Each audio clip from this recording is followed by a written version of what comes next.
Halo Jiwaku, kali ini kita akan membahas tentang overview input page JiwaFlow. Video ini menjelaskan mulai dari pengenalan JiwaFlow input tab, apa yang harus kita input, fungsi-fungsi tombol reload, save, dan sebagainya. Yuk, langsung aja kita mulai.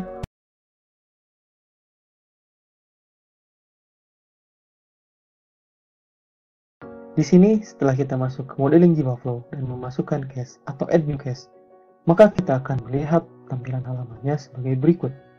Ada tab project, tab trajectory, tab casing, dan tab auxiliary. Dan misal bila kita memasukkan data probabilistik, maka tab pigeon akan muncul pada tampilan JiwaFlow.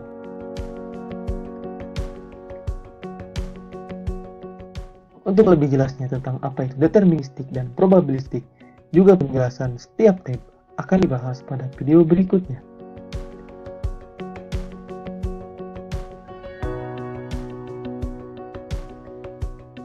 Di sini apabila kita perhatikan pada tiap tab, kita harus menginput deskripsinya.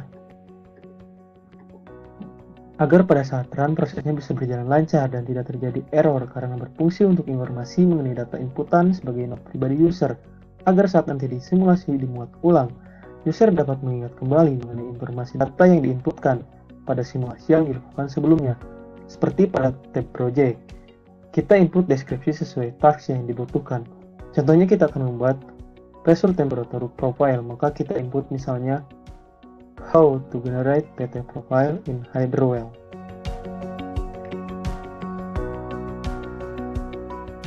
Lalu untuk cache name di sini, cache name berfungsi sebagai nama cache yang akan membantu user dalam penamaan cache yang telah disimulasikan.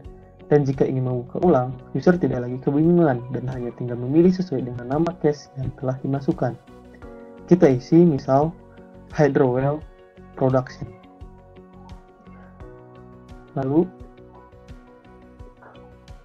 pressure drop korelasi, estimation approach, form parameter sebagai berikut. Lalu kita masukkan trajectory dari data sumbernya, yaitu kedalaman, angle, elevasi, dan jangan lupa kita isi deskripsinya juga, atau kita bisa load data baik dari database atau source file. Adapun check value di sini berfungsi untuk mencocokkan atau konversi misal MD dengan TPD. Dan reload di sini adalah kembali ke input POM-WEL name untuk menambahkan cache atau load cache yang ada dari database atau source file. Kita contohkan. Ketika kita reload karena tidak memasukkan data sebelumnya dan tersave, maka akan kembali ke form control. Oke, kita masuk lagi ke yang tadi.